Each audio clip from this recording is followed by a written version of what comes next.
Hello, this is Chris McElligott Park from Arkin Games. This is the first time I've made a video since my name change with the second marriage. So these videos really serve no direct purpose, but there's a lot of work that I was doing back in 2017 and 2016 when essentially I wasn't slated to work on AI War 2 past a couple of months, and then I went and was working on something else. This was the project that I chose to work on in some of its various forms and some various test levels, and I thought I would show off various aspects of them. So it was a horror game, and generally speaking focused on a lot of things with like motion capture and realistic animations to a certain extent. Facial motion capture here is actually from my face. It's a loop through. It was recorded using the iClone Face Studio. This is a character that I designed in iClone. Her resting pose and everything's kind of basic. I'm playing using mouse and keyboard at the moment, but it also had controller support that I was working on. She was, meant to be the heroine, and it was going to be kind of a, she has kind of a Tomb Raider-y vibe, and I went through so many different designs with her, and I wanted her to look kind of young and relatable, but also somebody that guys would be interested in playing as. I personally prefer playing as females in general in games. I'll generally pick that option if I'm given a choice. But I know a lot of guys don't, and this was pre Control or something. Interestingly enough, Control, which came out in 2019, phenomenal game and obviously won a lot of awards. I don't know how it did on sales. Female protagonist, horror themes. They big focus on motion capture and so forth as well. And it's funny, they on a AAA budget did a lot of what I was thinking about doing, and they actually accomplished it. Whereas I was pulled back into AI War 2 and kind of let it all go. Her hair was one of the more tough things to get going. I wanted her to have the long hair and to have it so that it would sway. And, because like with God of War and some of the other stuff that was coming out around that time, that was like the big thing was like cloth and everything on people that moves realistically. And it was an interesting challenge trying to get like a ponytail that wouldn't clip through and everything. And you can notice like her bag moves a little bit separately from the rest of her body as she's running, which is a pretty neat thing. And this is like a basic female animation motion capture from just, it's a stock thing.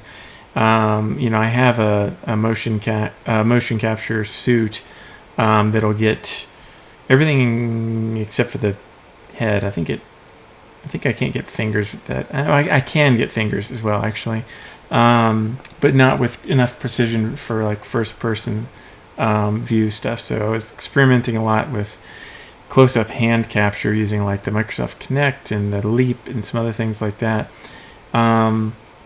But I was able to get facial capture and using morphs and so forth in iClone to handle like not fully cinematic quality, but getting there. I figured from about this distance, maybe about this distance here, it would be good enough. Some of her little twitches and ticks are actually me in the standing pose here, although that is blended with a general stock thing. Her shorts are freaking short. I notice when I'm looking at this, and her top is also really cropped.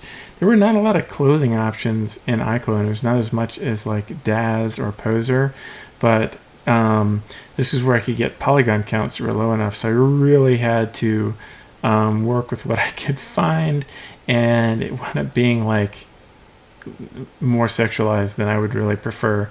So I wound up sexualizing the kind of general. The story was that like her like dead husband is like was abusive and is like still stalking her and stuff. And I have some video I'm sure I'll be able to find in here of him as well. And I was like, well, if she's sexualized, I'll just sexualize him too. And so I think in a lot of versions I made him like he's a real attractive like burly man, like firefighter and everything, and I made him like shoes off and everything, so he looks very it's like, well, all right, if this is what we're doing it on both ways, make it uncomfortable with him as well, since she's a little bit uncomfortably sexualized herself. I wanted the glasses on her, probably because I wear glasses that are almost exactly this style, but I felt it gave a bit different look to her that than like Lara Croft or somebody. And my dad's comment on that was like, she does not look ready for action, like in terms of combat or whatever, because it had a lot of gunplay and things. I was like, well, whatever, glasses stay on. This is actually a vehicle test one. I spent so much time on her Jeep, almost as much time as I spent on her. This is using a vehicle controller that somebody else designed, and this is just a little basic terrain that they had set up with a bunch of little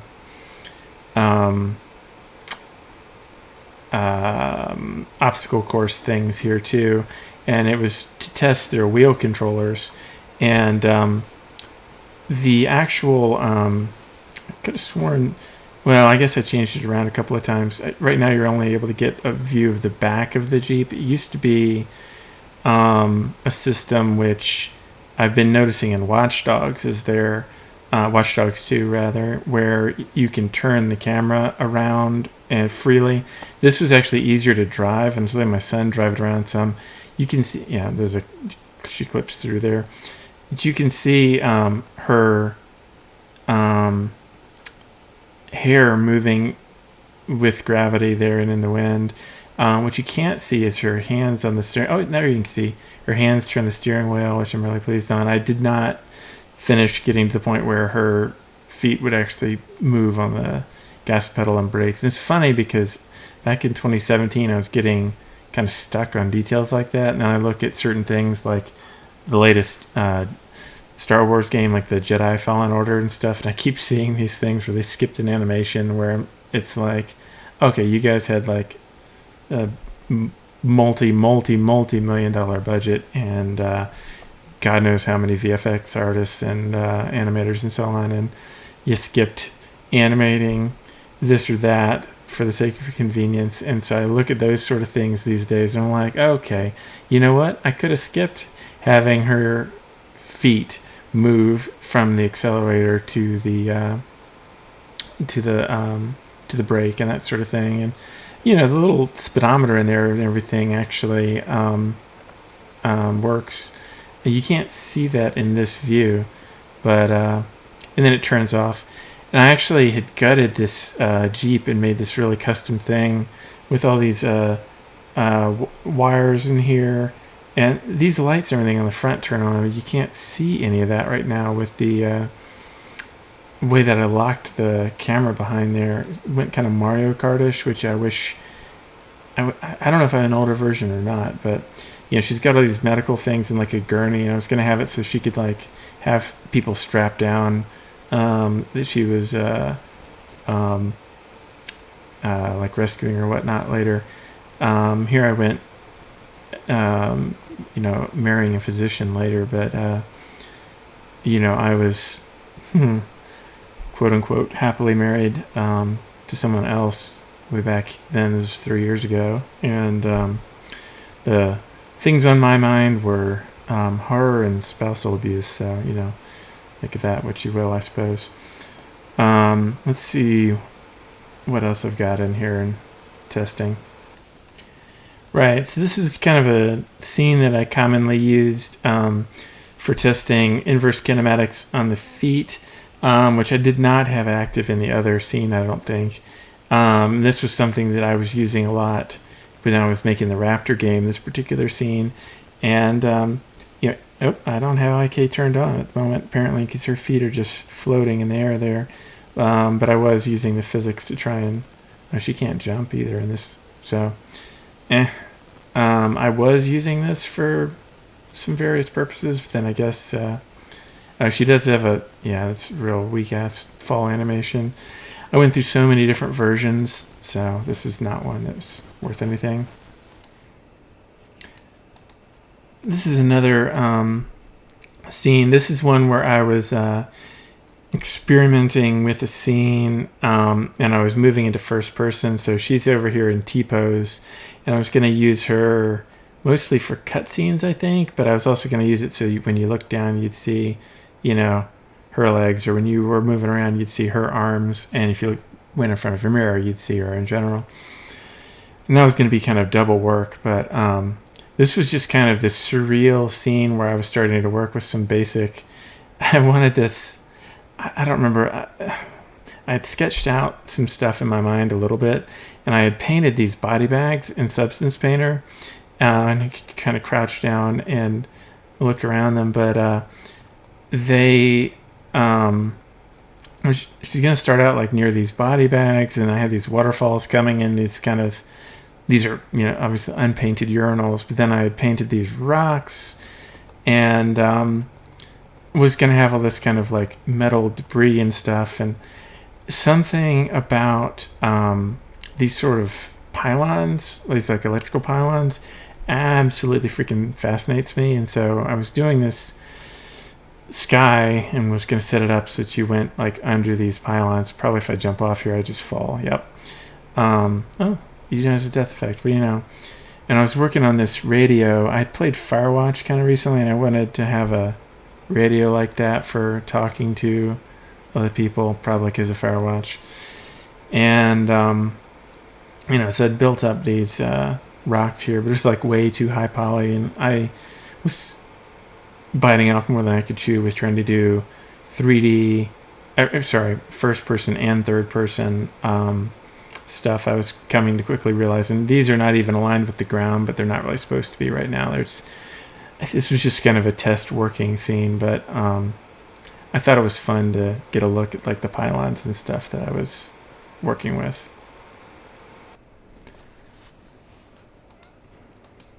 So this one's just kind of a character test scene. This one has, her name was Ellie Weston apparently, and his name was Richard Weston.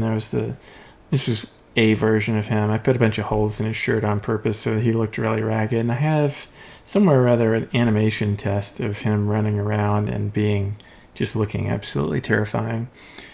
And I had a much older version of him that I made that I don't have proper materials on at the moment for some reason, but that I wound up naming Jim as his like dad, and he was actually like nice so she could connect with his dad, but you know, they were both like former firefighters or something.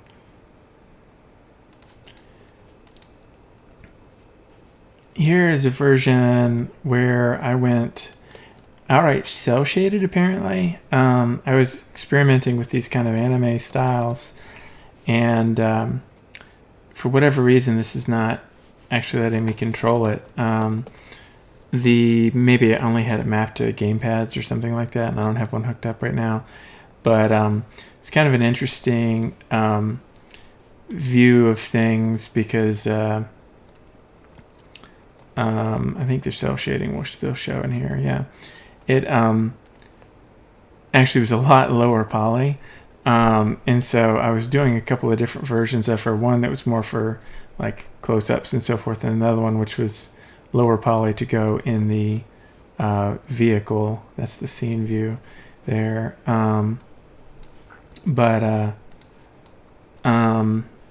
I then was switching it to like a third person, like orthogonal view, and so it was kind of an interesting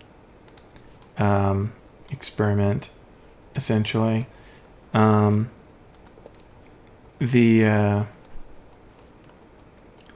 gives you a little bit better view, but I mean, this is a hilariously low poly. When you look in the backgrounds of a lot of games, you can see characters that are very far away, and you can't tell that they're that low poly. They look identical from this distance, but I don't even think she's got textures. Nope. Yeah, a little bit of texture, not too much though. This would be the more fully textured one, but in a kind of anime style, and so at a distance you'd use the one that's like this. And I was getting into the idea of making it kind of have a main gameplay loop, a little bit like Stardew Valley actually, but then staying back from the characters. And so with that being the case, you'd only be seeing them from this distance, so I could do something that was really low poly. And I don't know how many polygons this particular version ever is, but it's insanely low compared to the other one. And I think she does have a texture on there. Like I can see it around her neck on the bandana, but it's baked in like all into one atlas. So it's, several orders of magnitude less data to draw the one on the right. So here's a scene that has that I was playing around with the lighting in. It has Richard, the ex-husband, in here, and then it's got this kind of nightmare dog thing, and the dog was going to be another antagonist, and I wanted it to look like it was basically covered in oil. Why exactly I wanted that, I don't remember. He's just standing there in the T-pose right now, but you can see like his bare feet and everything, and I had done some work on there getting him more attractive, feminine posing and everything. And the dog has eyes that are luminous and very menacing when they are around, and painting the dog so that it just really looked unsettling was and just really scruffy and everything was really fun. I mean, it just looks so mangy and gross, and having that come after her and with some good dog animations was a neat idea. Okay, here's a version of her in the Jeep where, like in Watch Dogs and similar, you can go around it at any angle. So you can see her hands on the wheel.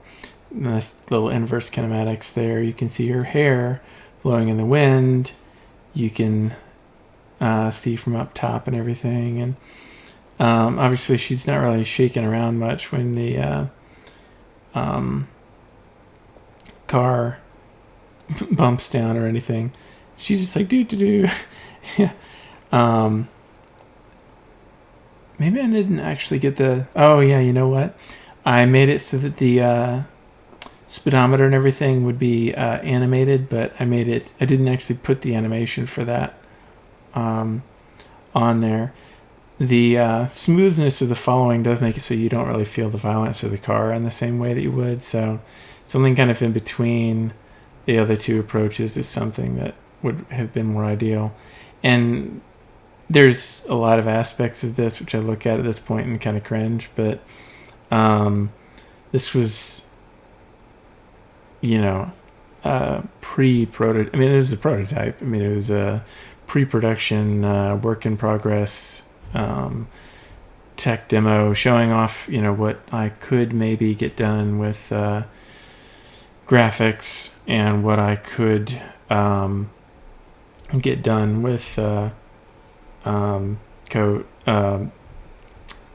code and all the physics, everything, making it so you don't have the wagon wheel visual effect as you're having wheels going over things was a big deal, and there's a lot that needed further tuning, but after playing some Watch Dogs 2 recently, this sort of camera freedom is something I really appreciate.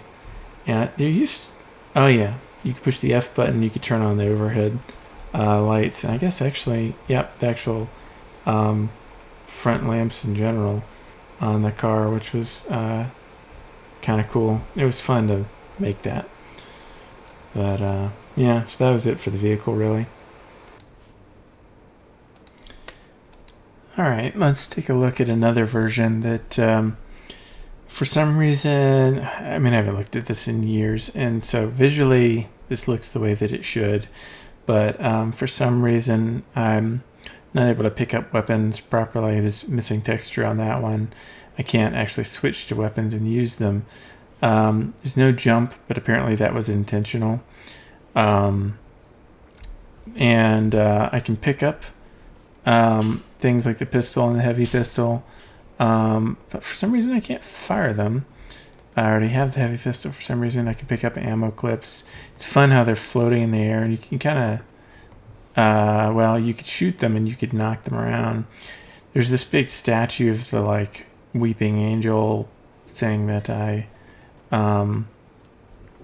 had made. It was going to be like this kind of big symbol thing that you would keep coming across, and then this thing, the red hook was going to be the main. I don't remember the exact story, but it's the idea is just this evil thing, but that you would have to use it, and it was kind of brutal to knock some of the various humans apart as you went, and spent a lot of time baking the light and everything in here, as well as getting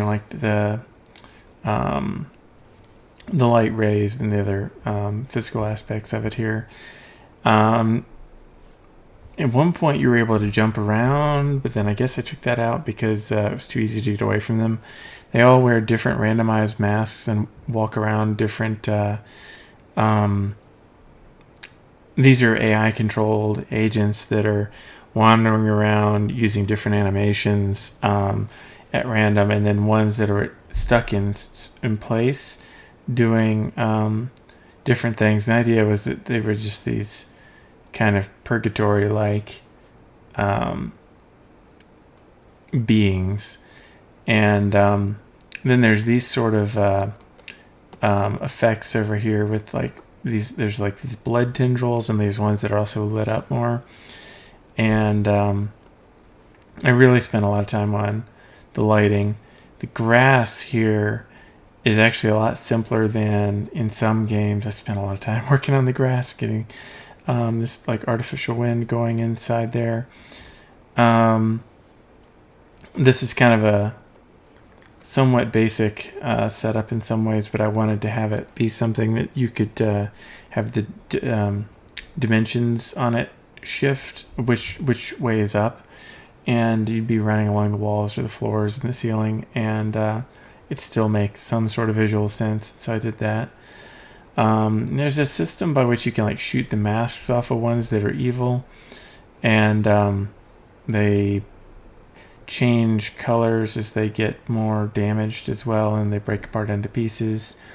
But I can't do that because the weapons aren't working for some reason. And you can see all these crowds of AI agents moving around. They're not on pre-programmed paths. They have kind of regions in which they'll go, and they can go up and down the stairs. And there's all these sound effects in a different version that I had that were possible to hear. And there's that one has decided she hates me, and I really wish the sound effects were working with that sort of thing, but you have health and they can kill you, and they come charging after you, and there's very alien inspired texture there. They'll do all these different kicks and things when they get up close to you, and really would be quite. Oh, and this guy's after me now too. Really was, and I got killed. There's this kind of siren, very Silent Hill-ish, that would play there, and there's this. Oh yeah, they had like a daughter, Mia Weston, who was dead, and there was all the graves were for the daughter. And the idea that the like ex-husband, or well, not ex, but whatever, that the husband had something to do with that. But there's, AI agents can make it up those things too, and it's pretty interesting gunplay. It's very dark, both visually and obviously thematically. But it bumped me up a level there. But I wish I had a version that still had all the controls in there and the full sound effects, because I spent a lot of work on the sound effects and stuff too. And that was probably the most unsettling part. But